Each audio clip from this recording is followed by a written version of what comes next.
Our final session today is a powerful panel discussion on urban realities, the built environment of Karachi today. 35 We are minutes. honored to 35 have a minutes. distinguished group of professionals joining us. This panel will be moderated by architect Arif Bilgomi, an esteemed practicing architect based in Karachi. He holds degrees in design of environment and architecture from the University of Pennsylvania. Since establishing his practice in the year 2000, RF has worked in architecture, planning, and landscape, championing climate responsive and environmentally conscious designs. A fellow of the Institute of Architect Pakistan and Arcasia, he is also an adjunct faculty member at the Indus Valley School of Art and Architecture. Joining him are our panelists, Mohammad Hassan Bakshi, Chairman of Abad, Khwaja Mohammad Badiuz Zama, Director at Innovative Design Dimensions, Professor Dr. Noman Ahmed, Architect and Planner, respected academic and researcher, Urban Planner Farhan Anwar, dedicated to urban transformation, Architect Fazal Noor, known for his planning, research, and academic contributions. Please give a warm welcome.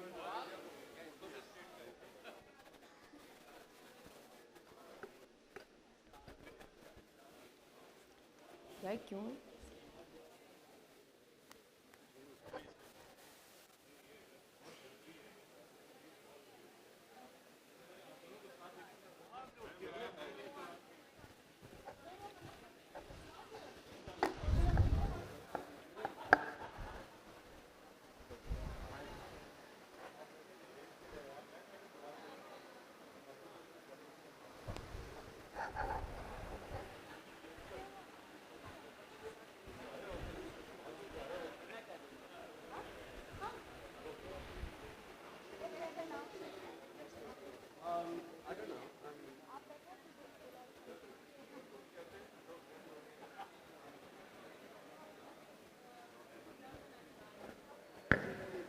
Ladies and gentlemen, please give a warm welcome to our moderator and panelists.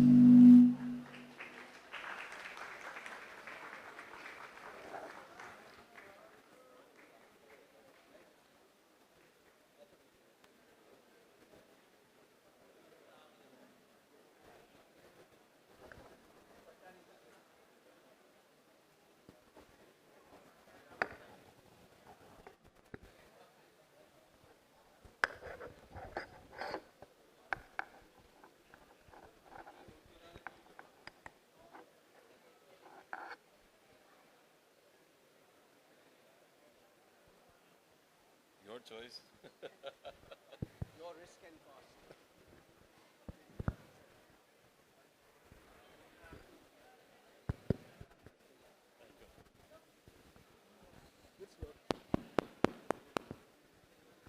ये on नहीं है.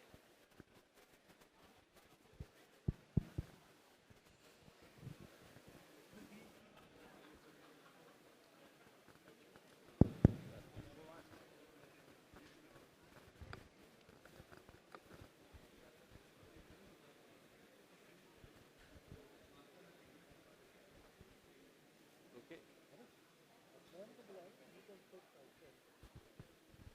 I could do that actually. We're going to get started, but Mr. Hassan Bakshi was not able to join us. But I would like to invite architect Hasnain Lotier to join us as a panelist. Come on, Hasnain. I know, you're not a developer, but you know about the city and its planning, and you've been on SBCA committees. By popular demand of the panelists, you are invited here. Who's bad enough to do that? Yeah, absolutely. Assalamu alaikum, everyone. We're going to talk about Karachi today, and it's not so much about its past as much about its present and its future, because I think that's most relevant. Karachi is a unique city.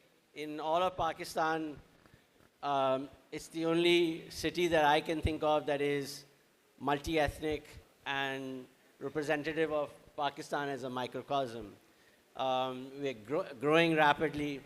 We are, by some estimations, at 20 million, at some estimations beyond 20 million in population. We've never quite ever really had a functional master plan. We've had lots of master plans that have been made and never notified or enforced or implemented. And so we're hearing a lot of talk about Karachi Vision 2047, and I think we'll try and talk about where that's going to take us, because when I think about it, we've really never managed to get the city to be what we wanted it to be. And yet the city continues to be a powerhouse economically and culturally, and as a urban conglomeration. I did some quick research the last couple of days. I wanted to know what makes Karachi tick and what prevents it from ticking. So I looked up the budget of Karachi, and the KMC budget is something like 490 billion rupees or something, 50 billion rupees, sorry. And so by comparison, AI is a fantastic tool. So I was on looking it up on AI, and I said, okay, so what's the budget of a comparable city like Mumbai? Mumbai's budget is 50 times the budget of KMC. And that budget represents an empowered city government with the ability to do large infrastructure development and to be able to call the shots. In Karachi, most likely the KMC's budget is a maintenance and salary budget. It's sort of operational cost budget. Any development that happens in Karachi comes as Prime Minister's package, President's package, So we're sort of at the mercy of, gift schemes. Packages come in the mail, and sometimes they materialize and sometimes they don't. Sometimes they are the whim of the ruler. Sometimes they are based on certain ground realities in Karachi. They are very difficult to put together. Now, in spite of that, Karachi is the economic engine that runs the country. We generate by far the majority of the country's tax revenue, almost 2/3 of its customs duty, and come what may happen, even if the stock market or the documented economy is appearing to be in the dumps, you'll see the thriving informal economy. You go out in the evenings on the worst economic days in Karachi, and you'll see people out there, having a good time at restaurants and shopping. It doesn't seem to affect them. It's because the city has this, uncalculable resilience and uncalculable potential to thrive and survive. But it's not a recipe for the future. And when this thing came up of Karachi 2047, I couldn't help but ask, how are we going to get there? Because 2047, if I may, is a number that's been pulled out of the air. And it reflects 100 years from 1947, we're going to be 100 years old. It's this magical number. Now, I attended a session that Dr. Numan had hosted, and I looked around the table of the people who were sitting there, and I might have been one of the younger people there, and I couldn't help but ask, are we going to be around in 2047? I'll be 83 in 2047. And so, I don't know what my life expectancy is, but the people who are going to call the shots in 2047 were not there. And they are the ones who we need to engage. We need this process in order for this to be a a productive exercise of master planning is we need to engage a broad spectrum of people, of the population of Karachi, and to engage them and to understand what we want. I mean, 25, 23 years hence, if you're looking at what is Karachi going to be, what's my vision for Karachi, it's a really a very aspirational view. It's very difficult to get into specifics. But what you can do is you can say, I want Karachi to be a world-class city with housing for everyone, with transportation, functional transportation, good schools, etc. Now, we work our way back and we say, how do we get to this vision of 2047? What are the things we need to do in the first year, in the 5th year, in the 10th year, in the 15th year? And so that we have measurable milestones that we can see where we're going. So I'd like to put it to Dr. Iman, what are those measurable milestones that you think that we need to work on in order to get the city to a point where we have a realizable vision in 2047? Thank you, Arif. I think it is important to see that the challenges that lie ahead of any city, any metropolis like Karachi, how they were dealt in the past. And it's perhaps important to look at the evolution of institutional landscape that we have now, because many of the institutions that function for Karachi or that have been created during its recent history have had a colonial origin. When Karachi became a British city back in the 19th century, the foremost issue was to provide fundamental services of sanitation, and that led to the creation of what we call as Karachi Metropolitan Corporation today, and it was then called as Karachi Conservancy Board back in 1846.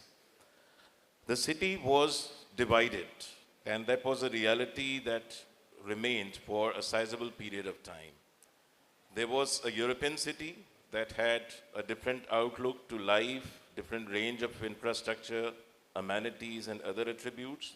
And then there was a native city that was organic, that had various types of institutional arrangements developed and applied by the people themselves.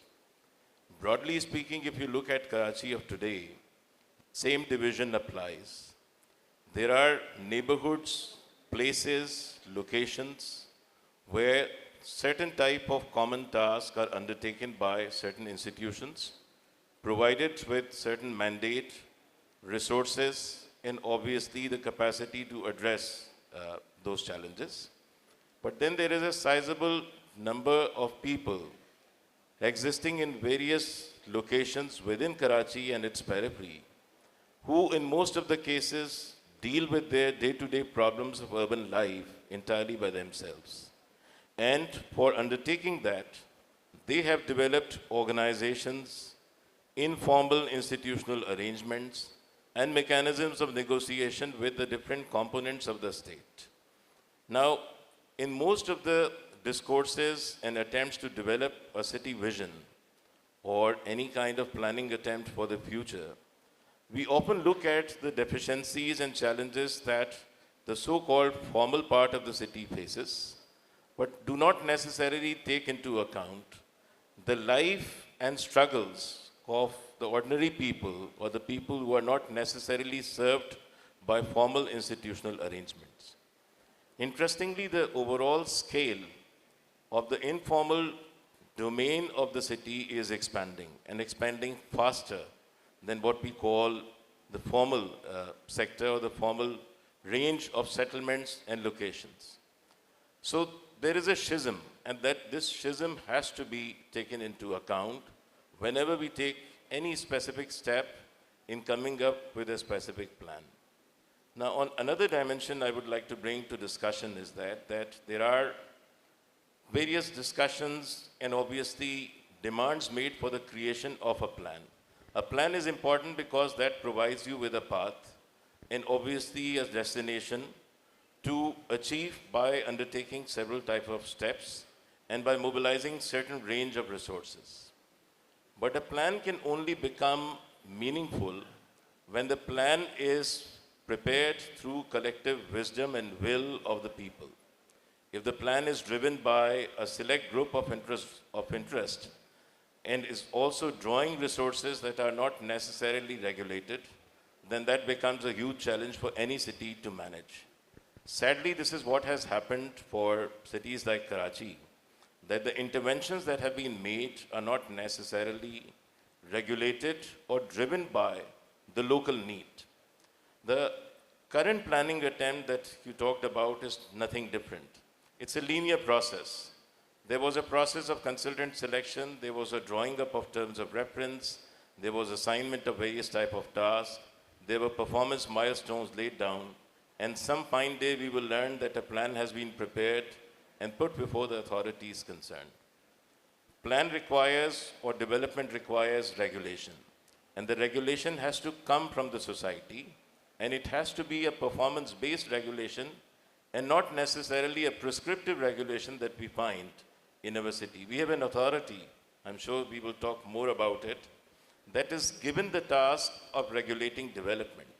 But the regime that it applies to regulate development is prescription-based. So many feet here, so many feet there, so much of space here, so much of space there. It does not tell us that if all of these prescriptions are abided by, what type of resultant built environment are we going to see? Whereas a performance-based regime of regulation is such, where we are very clear that if regulatory checks are applied, then the end result is going to be something desirable and acceptable to all categories of the society, all stakeholders of the society. So your recommendation is that a more inclusive process is required. Farhan, what do you think? Where do you think we can, how do we include more people in the process?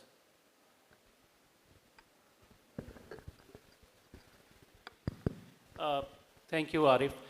Yes, I will second Noman, and I would also like to bring out the very urgent situation that presently exists in Karachi. Karachi is now a divided city. It's a fragmented city, and the fragmentations have multiple layers to them.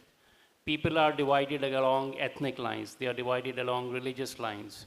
Institutions are divided. Policies are overlapping. So if we talk about, the level of fragmentation that Karachi faces, it's pretty extreme. And it's increasing with every day because Karachi has a very particular political economy context attached to it, which is a bit different from other cities of Pakistan. Identity-based politics has fragmented this city in ways that have not really been even documented, let alone to, find out the impacts that they are and the consequences that they are. We only see the consequences of fragmentation in terms of the increasing profile of inequity in the city. In terms of, if we are talking about housing, for example, I don't think that for the past 50 years or so, we have had any low-income housing scheme coming up from the government. If we are talking about the transportation infrastructure, then all the transportation infrastructure and development that is coming is automobile friendly. And spaces for people to walk and cycle are going away. If we are talking about public spaces, they are disappearing. Either they are encroached or they are ill-maintained, and all the glamour that we see in the city is in the private spaces. We are having high-end restaurants coming up, we are having glamorous, shopping malls coming up, movie theaters coming up, private complexes coming up. So it's a city which is very, very divided, fragmented, and what needs to happen, I would like to, in fact, say, instead of a plan, right now we need a 2047 vision for Karachi, and a vision that is shared by all. As Noman very rightly said, that in any city, in Pakistan, the dilemma that we have, not just in Karachi, is that our thinking is project-based. We think about projects. And the projects have no prescript to it, no proscript to it, and they fall down. Because we are thinking of those 3-year and 5-year, tenures within which everything needs to come out and happen. And project is something which in the cycle of development comes at the very end. You start off with visioning, getting everyone together, getting all the stakeholders together for a shared vision of where they want the city to be 50 years down the road, 25 years down the road. Then you come up with what finances are needed, what human resources are needed, is technology needed, there is a need for setting up new institutions, new policies, and then you come up with those plannings, and in the very end, the projects fit into that space. And I would just like to conclude that we need to have a vision for this city, a vision that is shared by all. We need to make this city collected, integrated again. We need to find ways of healing those fragmentations, healing those divisions that presently are making this city's growth totally unsustainable. As Noman very rightly said, that whatever growth is happening within the informal spheres, whether it is housing, whether it is development, and the urban sprawl that is taking place in Karachi is non-documented. There are so many things. I mean, if we want to talk about Karachi's problem, we can sit here the whole day and, we'll still have so many topics to talk. I'll just end by saying that this city needs a vision. It doesn't need a plan right now. We have had number of master plans. None of the master plan, has seen the light of day. Has not seen sanction. And that is because the city has that level of fragmentation and division and lack of cohesion. So we need a vision. We need to get everyone together. We need to sit across, find out what everybody is thinking about this city. And that vision is then going to create that space for plans and projects to come up with a sustainable, which are credible, and which have that public legitimacy that presently, all these actions have missing.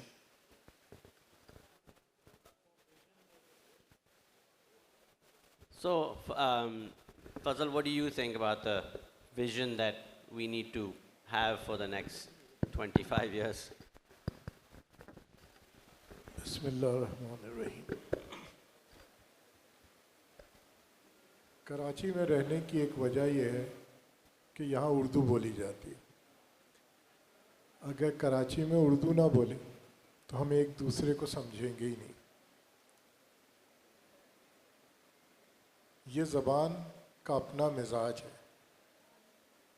ये जो अभी 2023 के population census है, इसमें ये पता चलता है कि यहाँ 50% से ज़्यादा लोग उर्दू बोलते हैं, या कहते हैं कि हम उर्दू बोलते हैं, जैसी तैसी बोली जाती है वैसे बोलते हैं। वैसे नुमान से ज़्यादा बेहतर मैंने किसी को उर्दू बोलते हुए नहीं सुना। एक ये अफसोस की बात है कि नुमान ने अपना पूरा कमेंट जो है वो अंग्रेज़ी में दे दिया। असल में उसे उर्दू में बोलनी चाहिए ताकि लोग समझें। जो दिल की बात है वो दिल से कही जाती, वरना तो जैसे इन्होंने कहा, फैज़ साहब ने कहा कि हम के ठहरे अजनबी इतनी मदारातों के बाद, तो हम शहर में रहते हुए अजनबी एक दूसरे के साथ। हमने तो कभी लोगों की बातें सुनी ही नहीं। यहाँ तो ना किसी को बोलने का मौका मिला, ना सुनने का मौका मिला। हमारे प्रोफेशनल्स की तालीम ही ऐसी हुई है कि हम एडवाइस करने वाले बन गए, हम समझने वाले रहे ही नहीं। 1985 में मुझे याद है, कामिल खान मुमताज़ साहब जब आईपी के कॉन्फ्रेंस में आए थे तो उन्होंने हमसे कहा था कि मैं तो एक डी लर्निंग के प्रोसेस में हूँ। और फिर इन्होंने एक इदारा बनाया और इन्होंने रीलर्न किया कि हमारा ट्रेडिशनल आर्किटेक्चर और ट्रेडिशन है क्या।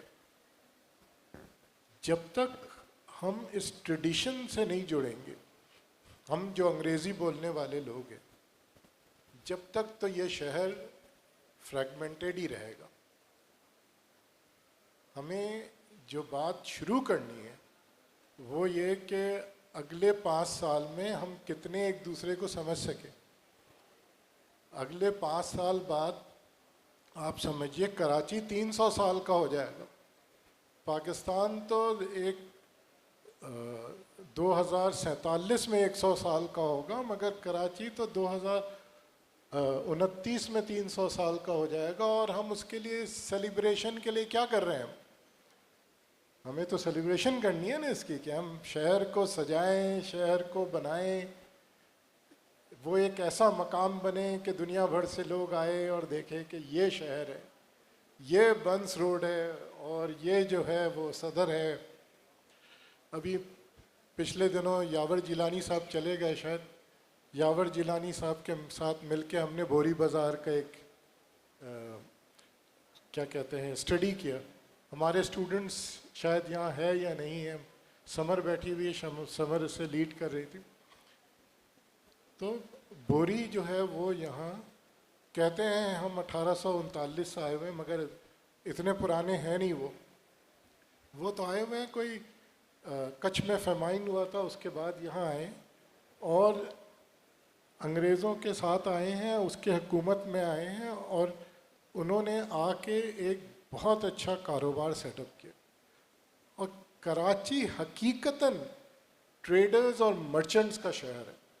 इस शहर में वही होगा जो ये लोग चाहेंगे। यहाँ के ट्रांसपोर्टर्स, यहाँ के होलसेल मार्केट वाले, यहाँ के दूसरे डीलर्स यही डिसाइड करते हैं कि यहाँ क्या होना है और क्या नहीं होना है, और यही इनफॉर्मल इकोनॉमी है। और जब तक इन इंटरेस्ट ग्रुप के साथ बातचीत नहीं होगी, ये नहीं हो सकता कि शहर की कोई प्लानिंग हो या आप इंक्लूसिवनेस की बात करें।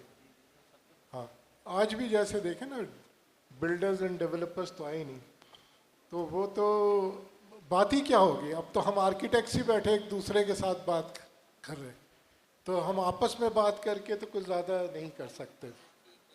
हाँ, मगर इसके लिए मैंने आपसे कहा ना, उनकी ज़बान में बात करनी होगी। वो इस ज़बान में बात नहीं करते, उनका एक अपना लहजा है और अपना एक तरीका है। और मेरा इसी चीज़ पे ज़ोर है कि हम ज़बान सही कर लें, लोगों को समझ लें, वक्त निकाले इस काम के लिए। हम अपनी बात मनवाने की कोशिश ना करें। जो लोग कहते हैं उसी को अगर हम एक अच्छे तरीके से आगे लेके चलें तो हो सकता है। दूसरी एक बात जो तीन बात जो अहम है, वो मैं ये कहूँगा कि 2023 का जो पॉपुलेशन सेंसस है, हाउसिंग सेंसस है, वो हमें ये बताता है कि पोर्टेबल वाटर जो है वो सिर्फ 62% हाउसिंग यूनिट को अवेलेबल है। ये एक कराची का बहुत बड़ा मसला है। ये मसला एक्चुअल क्वांटिटी का नहीं है बल्कि डिस्ट्रीब्यूशन का है, और हमें डिस्ट्रीब्यूशन पे समझनी चाहिए। जिस तरह हम ये देख रहे हैं कि कराची में सोलर पैनल जो है वो इतना ज़्यादा क्यों पॉपुलर है, वो इस वजह से पॉपुलर है कि डिस्ट्रीब्यूशन, बिजली के डिस्ट्रीब्यूशन का मसला है। के इलेक्ट्रिक के पास बिजली की कमी नहीं है, मगर डिस्ट्रीब्यूशन का मसला है। अगर ये डिस्ट्रीब्यूशन और नेटवर्क इंफ्रास्ट्रक्चर पे हमने जोर नहीं दिया तो मैं समझता हूँ कि कराची के अंदर फ्रेगमेंटेशन बढ़ जाएगी।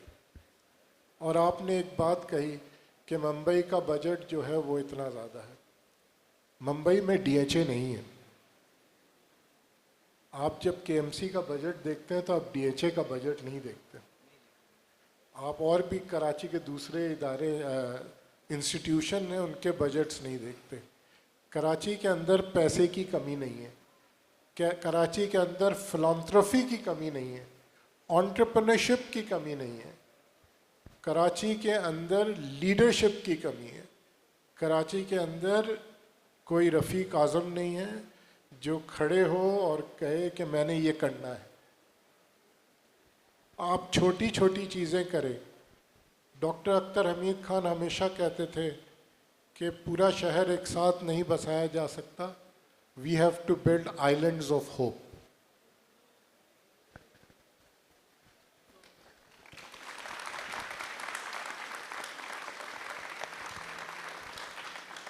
मैं तो चाह रहा था कि आपके हसन बख्शी साहब भी मौजूद होते यहाँ पे, बिकॉज़ माय बिलीफ इज़ के हर एक जो शहर में कुछ कर रहा होता है वो शहर का थोड़ा बहुत तो उसकी बेहतरी का सोच रहा होता है।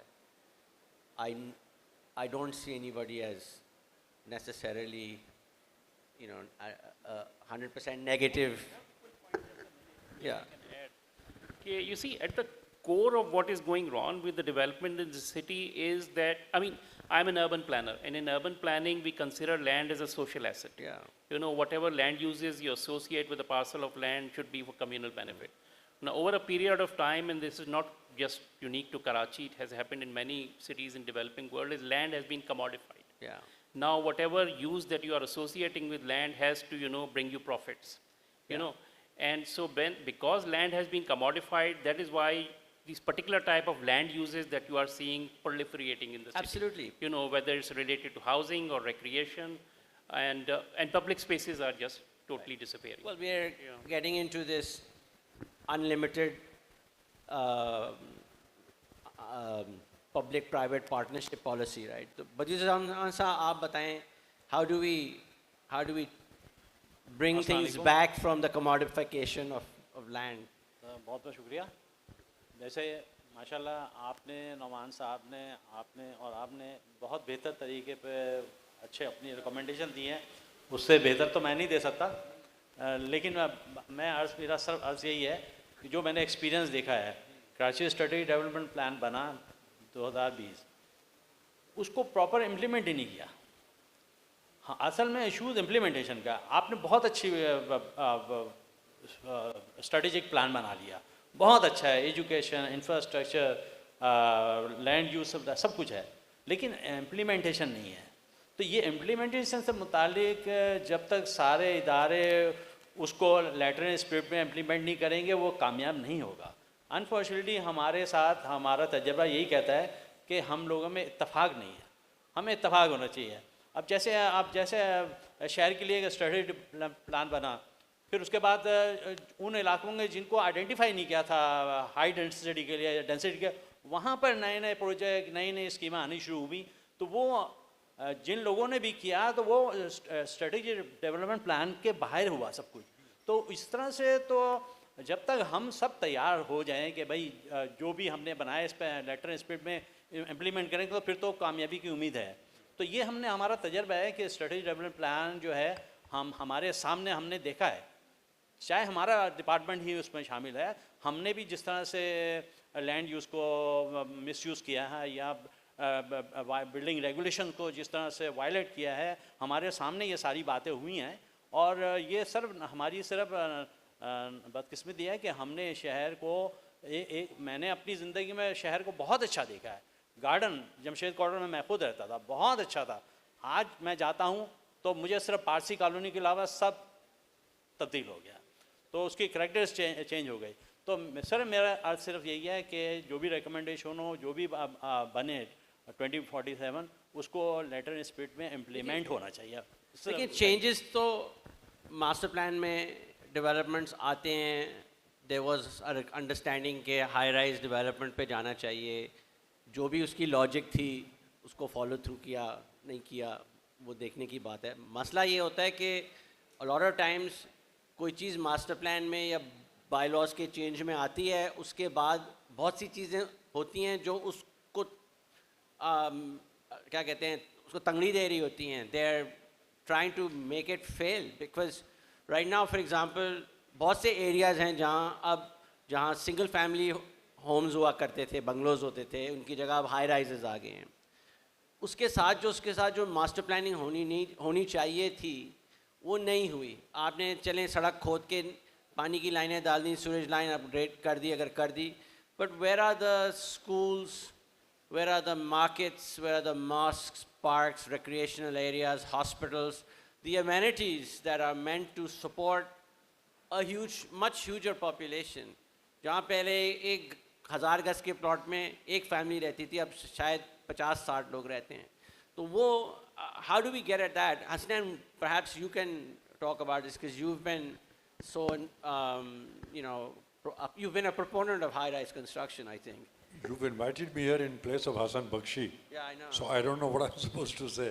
You're not supposed to be Hassan Bakshi. You're supposed to be Hasnan Lotia. Okay, I'm not a sociologist or a historian or a planner. I have a tough time trying to be an architect, so it's...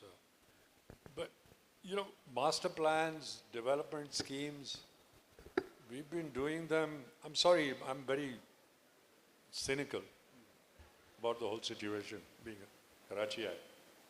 we've done this planning and, projects ad nauseum. Yesterday, I had this dubious privilege to be sitting with the mayor. And I showed him a bylaw, which Buddy and I was just talking about. The building and town planning bylaws.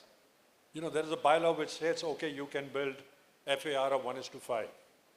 Then there is another bylaw which says, upon payment of penalty, we will regularize up to 20% increase. What kind of a law is that? Who makes these laws? And we all know about this recent announcement by the Sindh Building Control Authority that any residential plot can be used virtually for any purpose. I mean, tomorrow next to my house, there's going to be a paddle court or a school or, I don't know, a video store or whatever. They don't have video stores anymore. But to me, these are the issues. And we can talk at the holistic level about master plan for 2047 and ye hona chahiye, wo hona chahiye, which people like Noman and Fazal and Farhan can handle a lot better. But mujhe to ye nazar aata hai, I mean, I spent a bit of time with Ardeshir Kawas ji and with Roland D'Souza. And this is what they were focusing on. Let the learned people and the economists and the planners talk about the future. What do you do about this? आप जितने मर्जी master plan बना लें, जो powers that be हैं, उनके हाथ पे जब ये चीजें आएंगी, they're going to, Arshad Abdullah and I spent 3.5 to 4 years doing the Karachi Building and Town Planning Regulations, which you see today. We took 4 years to do this, and we were both very happy and proud that we actually ended with a document, a draft, which was presented to the Sindh Building Control Authority. 4 years. In 4 days, it was ruined. It was absolutely massacred, and the laws were changed and amended, and totally Well, you remember? abandoned. Well, you remember the second time we did something like this in We 2019? did this, yes. They didn't even receive it. I went there and I handed it over Yeah. to the Sindh Building Control Authority Director General. That's right. And said, हाँ जी, ज़बरदस्त काम किया आप लोगों ने, बहुत अच्छी बात है. That thing never saw the light of day. To me, these are the issues. It is the sheer madness of the laws that, how can anybody pass a law which says that you can do whatever you like on any piece of land anywhere in the city? So I told the mayor, I said, Mayor साहब क्या करेंगे हम? हम सारे DHA चले जाएंगे क्योंकि वहाँ नहीं होता क्योंकि डंडे का जोर है. वो खुद DHA में है. Sorry? वो खुद DHA में है. Whatever, yeah. But, sorry, but I'm sounding very cynical, but all this planning and the superior, I mean not superior, high level thinking, I don't see any of it working because the power of greed will take whatever you do and they'll just, rape it and modify it so that it serves vested interest. How do we do that? Where can we get another Ardeshir Kawas from? Where do we get another Roland D'Souza from? Honestly, to me, I want to know what we can do tomorrow morning. No, I agree. What document we can how make? do we I don't know. keep a idea, a bylaw, a master plan without it being corrupted? How do we Okay, enforce something? let's- Because it's at so many levels. Let's आप talk जिसकी in one बात की. context. Let's talk in the context of this event today. With, ये जो bylaws introduced हुए, modification. I'm sorry to say the community of architects, not a peep out of them. PTI protested, Jamaat-e-Islami protested, Abad protested. Can you believe this? Abad said this is a ridiculous law. We didn't say anything. The gathering of town planners and architects said absolutely nothing, zero. So, I am the culprit. I am to blame. Why am I not raising my voice? I tried every committee I could find and tried to sort of finagle myself onto the committee to say, Yavar and I worked on that, Karachi Building and Planning and Development Authority. And we both talked about it and we said, we know nothing is going to happen, but we have to still do something. We can't sit at home and say, yaar, kuch hona nahi hai, chodo. I am almost at that stage now. Well, silence is acquiescence. So if you don't speak up, you're allowing it to happen. Yeah, but you know, there is a limit to your. Roland D'Souza is living in the US. Sorry? Well, people say, हाँ लोटिया साहब बड़ी सही बात कर रहे हैं आप. I mean, I was Speaking- mayor speak- yesterday. बड़ी अच्छी बात speaking कर of रहे हैं. speaking ये up. होना चाहिए. और सुनाएं क्या हाल है? yeah. Speaking of speaking up, I think we should open it up to the audience as well, I think. Right? Ijaz, Please. Ijaz, would you put your question on the mic so we can record it? I think all of you are touching the right bases. The question, forget, it's a city of 20 million plus. And as we all know, cities of 20 million plus cannot, the whole master plan cannot be changed. You can only do damage control in certain smaller areas. That's the reality. One. Two, planners plan and politicians execute. I would like to ask the 6 knowledgeable people across on the stage 2 questions. Who governs Karachi and who owns Karachi? That's my question. Anybody can answer. Mafias.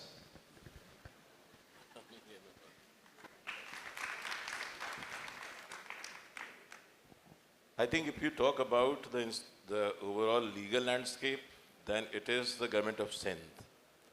It is, I think, a very important reality to accept that the metropolitan functions that we normally associate with the so-called local bodies are actually performed by the government of Sindh.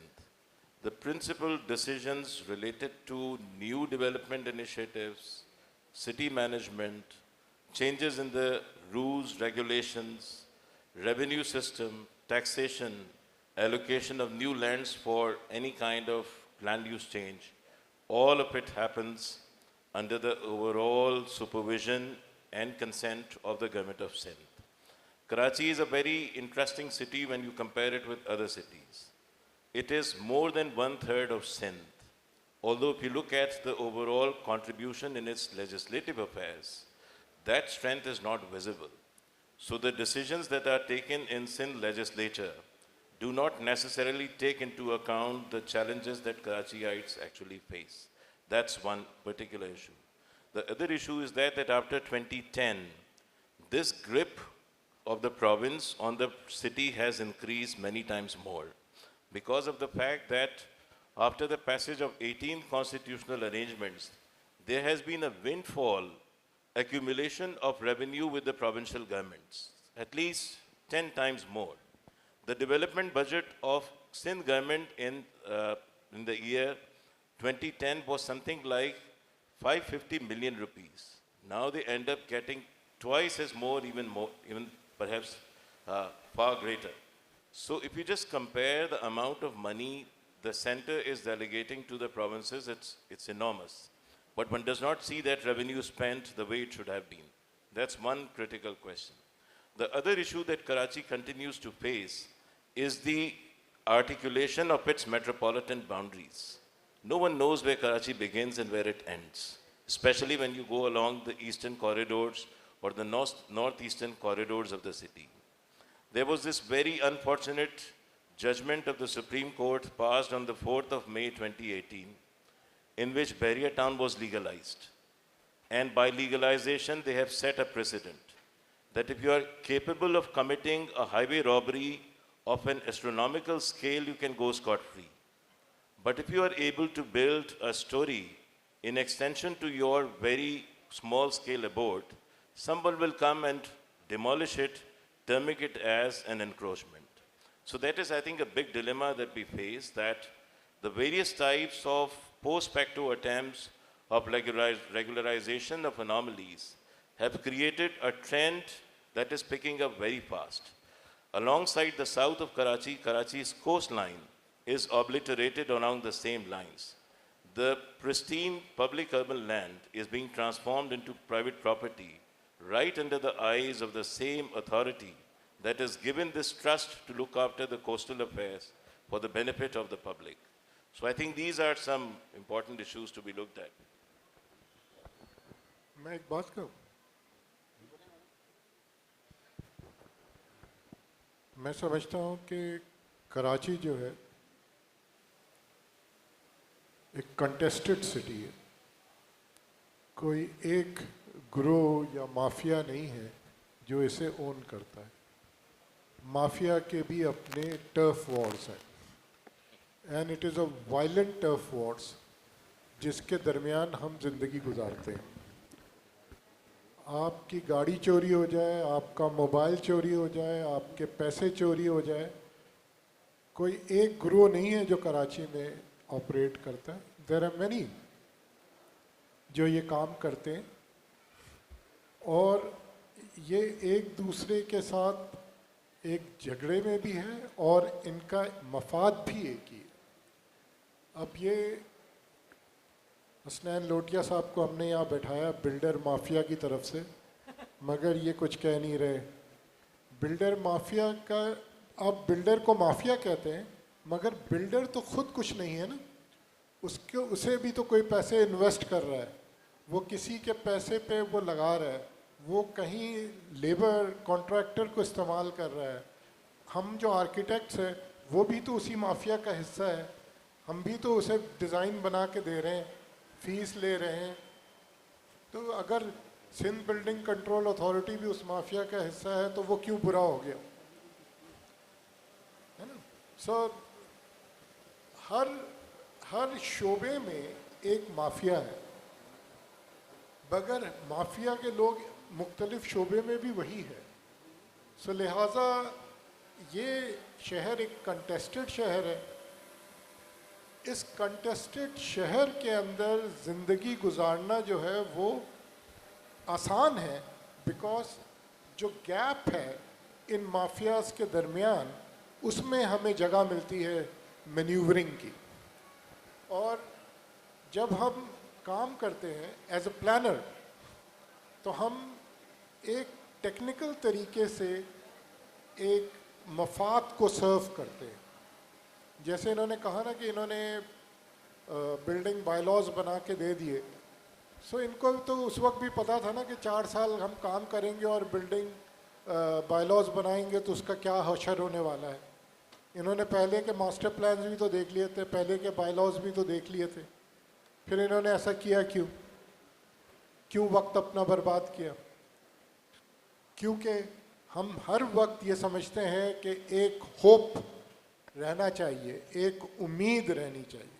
अब ये 2047 का master plan है और उससे पहले मैं सिर्फ ये कहूँगा कि इन्होंने कहा कि जब वो पहले देखते थे तो गार्डन कितना अच्छा होता था, मगर मेरा जो होश हवास है 1970 से मैं इस शहर को देख रहा हूँ। मेरे ख्याल से ये शहर बहुत इम्प्रूव कर गया है, फैसिलिटी के हवाले से, इंफ्रास्ट्रक्चर के हवाले से, सर्विसेज के हवाले से, अपॉर्चुनिटीज़ के हवाले से, एम्प्लॉयमेंट के हवाले से।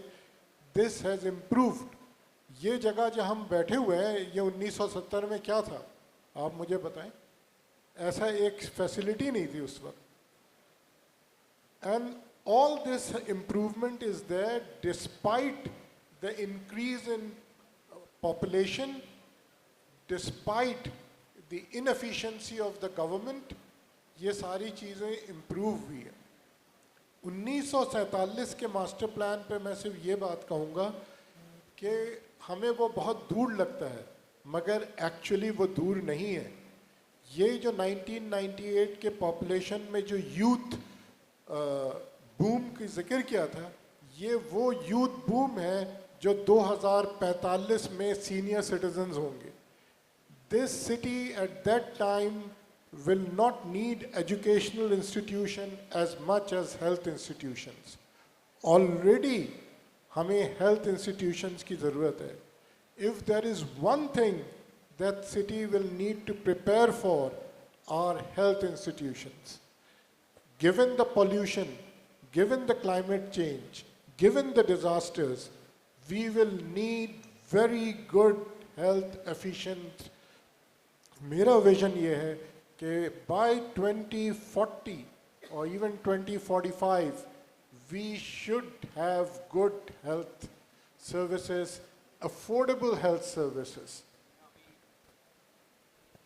We started talking about mafias. You know, it's a little bit of an unfair representation because I think the city is made up of interest groups, and all interest groups try to further their interest. It becomes a mafia when it goes outside the realm of law and the rule of law. And we have a certain set of bylaws that govern the city. But those bylaws, Badiu Zaman Sahab, keep getting changed arbitrarily. मैं देखता हूँ कि आए दिन एक amendment निकल रहा होता है. अब तो आप SBCA की website पे जाएं तो आपको एक complete book भी नहीं मिलती. अब तो addendums की list लगी हुई है. So where is the public process in the bylaws जिसमें इस वक्त तो ऐसा है कि Director General can unilaterally amend a bylaw. So how do we stay within a public process that allows people to comment on this? I mean, to me that is a huge issue कि जो changes आ रहे हैं शहर के उसमें. Can I? शुक्रिया. 2000 में जब ये Karachi building and town planning regulations बन रहे थे, उसमें रिनाउंड आर्किटेक्ट थे, नौमान साहब भी थे, लोटिया साहब भी थे, अरशद अब्दुल्ला साहब मरहूम और कौसर बशीर साहब. उस वक्त जो टीम थी ना, जो कमेटी थी, उसमें प्रोफेशनल स्टेचुरी बॉडीज़ के, गवर्नमेंट के सब लोग थे. उन्होंने जो बायलॉज बनाए या कम्प्रीहेंसिव बायलॉज बनाए, सही मायनों में वो इम्प्लीमेंट भी हुए. बाद में जब अमेंडमेंट आई ना, अमेंडमेंट में फिर उन लोगों को शामिल नहीं किया. कमेटी आपकी डिसॉल्व हो गई थी ना अभी. नहीं, उन्होंने कहा नहीं. अभी हाल ही में कोर्ट के ऑर्डर के तहत रीस्टैब्लिश हुई एडवाइजरी कमेटी और उसमें सब पब्लिक सिटीजन्स में से कोई भी नहीं है. अर्ज है कि वो जो बायलॉज तो कंप्लीट हो चुके थे. अच्छा, अब अर्ज ये है कि अब जो बायलॉज जो टाइम टू टाइम अमेंड हो रहे हैं, ये असल में SBCO में 21A में अथॉरिटी को इख्तियार है कि वो रेगुलेशंस बना सकती है. तो हमारे जो चीफ एग्जीक्यूटिव हैं या अथॉरिटी है, वो अपने ओन जो है ना अमेंडमेंट कर रही है. होना ये चाहिए कि पब्लिक सोसाइटी और जो स्टेचुरी बॉडी या प्रोफेशनल हो, उनका शामिल होना चाहिए, उनके कंसर्न, ये इंटरेस्ट ऑफ द सिटी होना चाहिए. तो मगर ये लैक करता है unfortunately. There is, Arif, an oversight committee. There is an oversight committee, it still exists. And a couple of people we know are on it. But it's such a typical Ghisa-pita tariqa which always works. They have meetings, they don't invite the citizens, members of the committee. They just have the meeting without them. So there are instruments which can be used to not make Karachi a paradise, but at least try and stem the rot a little bit. And those instruments can be empowered, which needs people to speak up and people to form delegations and go to the chief minister or the governor, whoever, or the mayor, and tell them that these things should be reinstated. The oversight committee, which had citizens' membership, in fact, a majority, I think voting majority, you were there. I think Abhi Hamir hai on that committee. These things did exist, but of course, at that time you had Ardeshar Kawasji's clout, who made sure that that thing was there and it existed and it worked. But now all that is gone. इसमें एक चीज़ So जो it मैं needs to be कहूँगा, ये reinstated. हमारे decision making के processes participatory नहीं, week हमेशा से थे, लेकिन अब जब से 2013 के बाद अब एक टोटल एक पॉलिटिकल पार्टी का कंट्रोल है, तो अब वो ये है कि वो एक कॉस्मेटिक लेवल पे भी नहीं रहे। एक ब्रूट मेजॉरिटी है, चाहे वो यूनिवर्सिटी में वाइस चांसलर्स की अपॉइंटमेंट का हो, चाहे वो अब ये नया लॉ जो आया है रेजिडेंशियल कमर्शियल की, जिसमें बात की लोटिया ने, हसनैन ने, कि वो उसका, तो अब ये ना there is no participation, no inclusion, वो एक बंद कमरे में डिसीजन मेकिंग हो रही है। आप भले ज़ाहिर than the only option that you have is आप कोर्ट में चले जाएँ।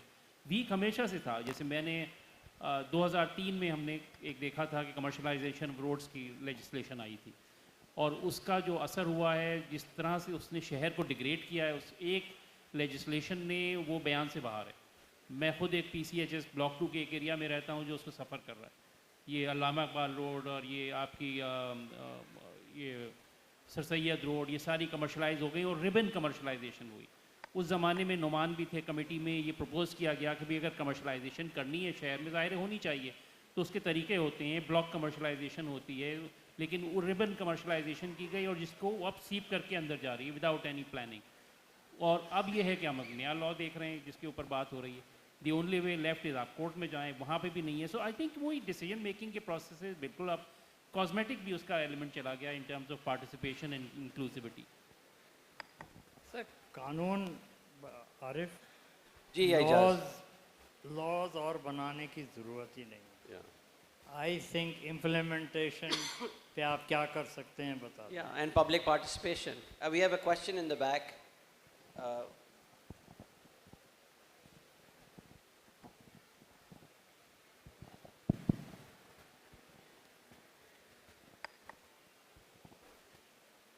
अस्सलाम वालेकुम, माय नेम इज़ फ़हीम बिन तारिक।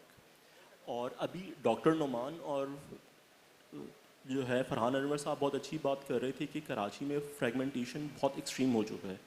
पहले हम देखते थे कि सिर्फ सिविलियन इंस्टीट्यूशंस और गवर्नमेंट इंस्टीट्यूशंस का डिवाइड था, फिर हम लोगों ने फील किया कि it is based on identity, and then there was the class based के पुल के इस पार और पुल के उस पार। और इसमें हम लोगों की एक अप्रोच ये रही कि let's bring people on the table, participation decision making में ज़्यादा होगी तो may be we can have better results. But जो प्रेसिडेंस है दैट शोज़ के जब KMC को बनाया तो it was not about the table talk और decision making, it was about the problem solving.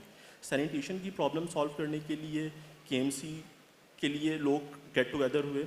और इसके अलावा अगर हम लोग देखते हैं कि औरंगी पायलट प्रोजेक्ट में भी प्रॉब्लम बेस्ड सॉल्यूशन के लिए लोग इकट्ठे हुए, कोई टेबल टॉक या डिसीजन मेकिंग के लिए नहीं हुए। तो what can be the things which can bring people of Karachi together for solving the problems. Lahore और इस्लामाबाद में एक चीज़ देखी गई है कि in order to bring people together they have made mobility more affordable and more quality based.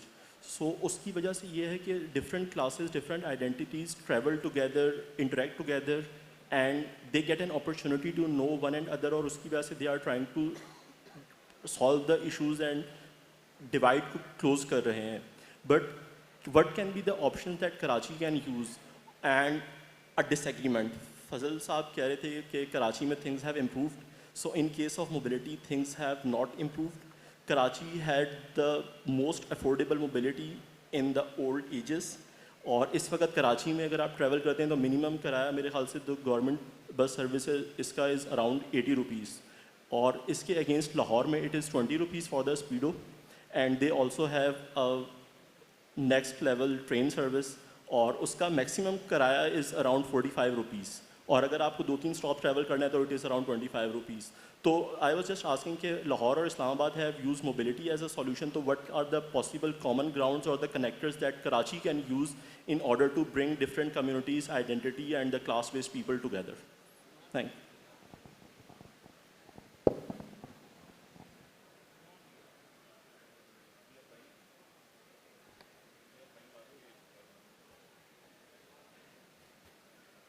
बुनियादी बात यह है कि कराची के जिस ज़माने की आप बात कर रहे हैं मोबिलिटी के हवाले से, उसमें ये तमाम जो सफरी सहूलतें थीं, ये उस वक्त का जो प्राइवेट सेक्टर था वो उसका इंतज़ाम करता था।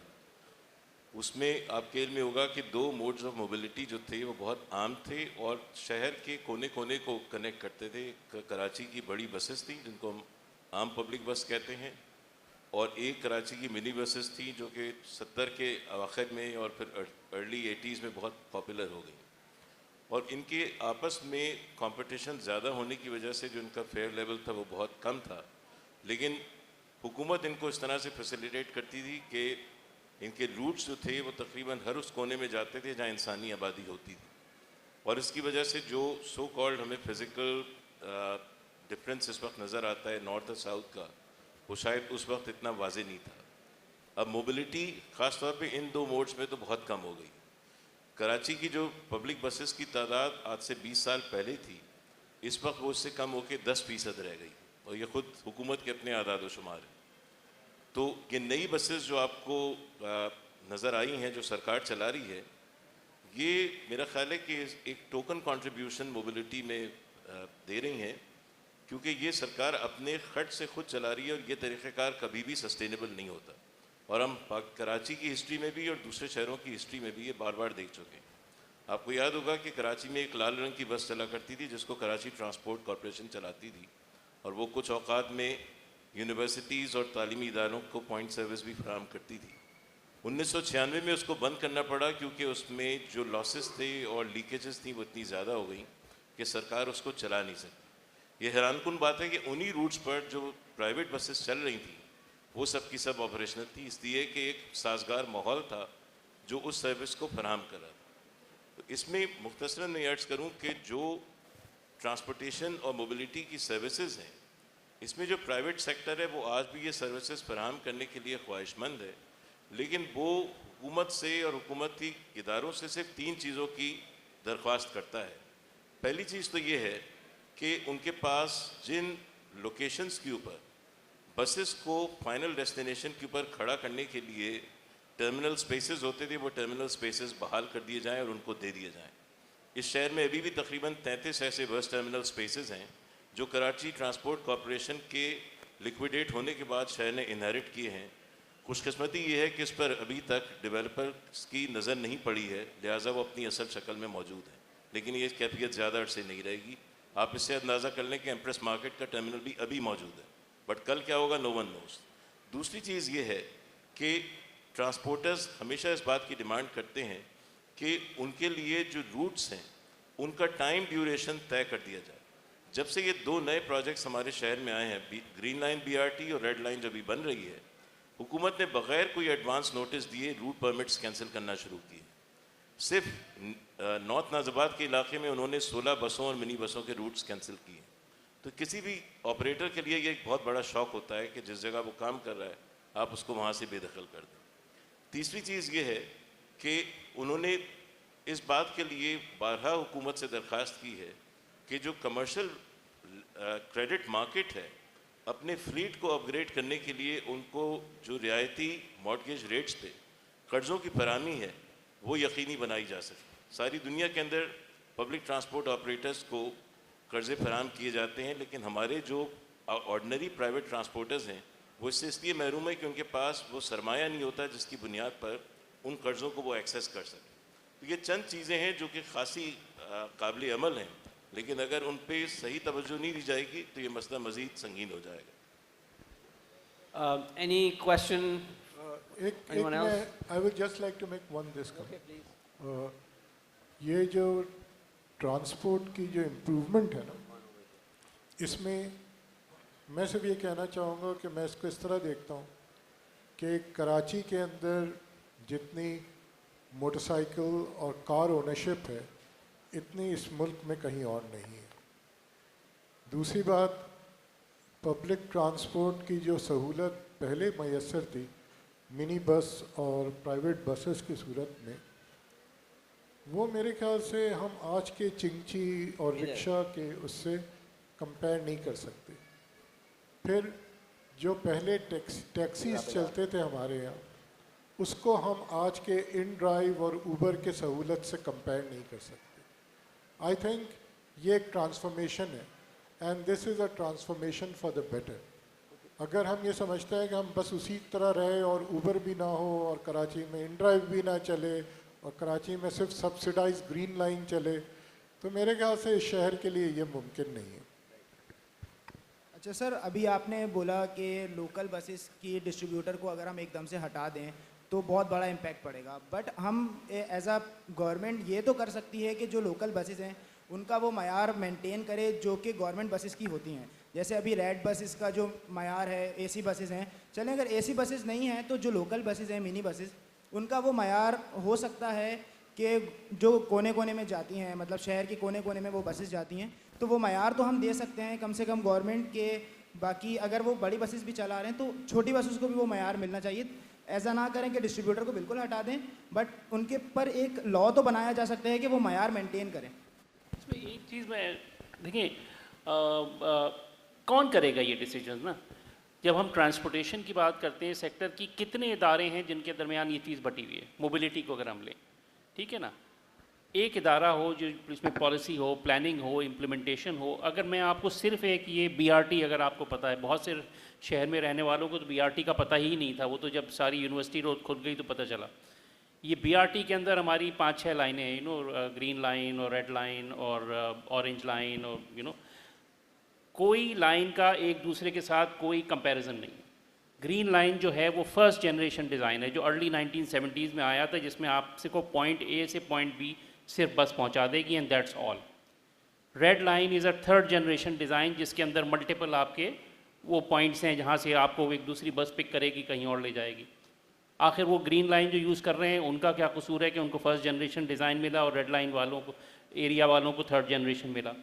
कोई टैरिफ इसका आइडेंटिफाई नहीं है, कोई इनकी टाइमलाइंस और ग्रीन लाइन फेडरल गवर्नमेंट की फंडिंग से हुई और रेड लाइन जो है वो एडीबी का कर रहा है, वहाँ परफॉर्मेंस स्टैंडर्ड्स डिफरेंट हैं। ऑरेंज लाइन जो है वो सिंध गवर्नमेंट ने कर दी। यहाँ पे कोई कोहेजन नहीं है, कोई एक रब्त नहीं है इदारों का। इदारे हमारे, और I would like to conclude with a very pessimistic note, I am afraid, इस वक्त हम जितने प्लान्स की बात कर रहे हैं, प्रोजेक्ट्स की बात कर रहे हैं, they will all fail because वो इदारे जिनको ये इम्प्लीमेंट करना है इनको दे आर टोटली बैंकक्रप्ट। जिन इदारों को हम सिविक गवर्नेंस के साथ एसोसिएट करते हैं over a period of continuous political interference, ठीक है ना, दे हैव बीन टोटली बैंकक्रप्टेड। ना तो उनके पास वो मैंडेट है उस इदारे के पास जो होनी चाहिए, उसके पास ओवरलैप्स हैं, इदारों को ख़ुद नहीं पता है उनके पास क्या रिस्पॉन्सिबिलिटीज़ हैं और क्या नहीं हैं। अब ये इदारों में ऐसा नहीं है कि ये वो जानबूझ के किसी कंस्पिरेसी के तहत काम नहीं कर रहे हैं, they don't have the capacity, they don't have the motivation. तो हम ये सारी बातें कर लें कि ये प्लान आ जाएगा और मास्टर प्लान आ जाएगा, कौन करेगा इसको? और ये आज की बात नहीं है, ये तो प्रोग्रेसिवली ख़राब होती गई है सिचुएशन। हमारे सारे मास्टर प्लान फेल क्यों हुए? वो केडीए ने बनाए, वो केएमसी ने बनाए, उनके पास कोई अथॉरिटी नहीं है शहर के ऊपर इम्प्लीमेंट करने की। उनकी ना फाइनेंशियल अथॉरिटी है, ना एडमिनिस्ट्रेटिव अथॉरिटी है, ना लीगल अथॉरिटी। सो ये सारी डिस्कशंस जो हैं वो एक तरफ चले जाएंगे अगर हमारे पास ना वो इदारे हैं, ना वो लेजिस्लेशंस हैं जो इन सारी चीज़ों को कर सकें। और ट्रांसपोर्टेशन का तो सेक्टर एक उसकी मिसाल है। Good point. We have a question here, Rabella. Hello, अस्सलाम वालेकुम, I'm Rabella. मेरा सवाल ये था कि अभी recently he, because again I'm from academics, so recently he HEC ने काफ़ी रद्द-बदल किया है syllabus के अंदर। उसमें PEC की भी कुछ requirements थी और अब we are going towards architecture का पूरा curriculum in public sector and private sector universities going to get reformed and revised and all of that, जिसमें a lot of general education courses have been added. उनमें से एक course जो है वो civics का है, and I'm not sure if it is a positive change or a negative change, but taking forward the comment that Farhan Sahab made of participation and participatory development कि वो कम होती है. But I was just wondering and sitting around here, is a youth empowered enough to Ijaz साहब also said कि कौन करेगा implement, laws तो मौजूद हैं, laws मौजूद हैं और laws बनाने की ज़रूरत नहीं है. So is a youth empowered enough, understands these things enough that these matters need to be taken to court? I didn't know anything when I was studying. I don't go to court. I do get agitated. I don't think you need to go to court.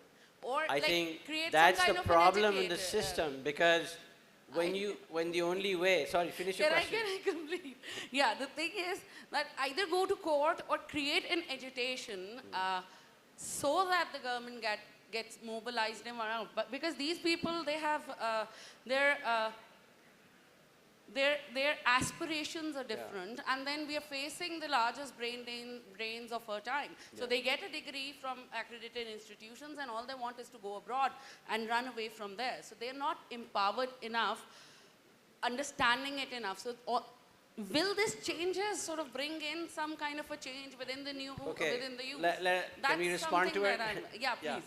So there are four of us here who are either full-time academics or part-time academics, and I'll just say one thing.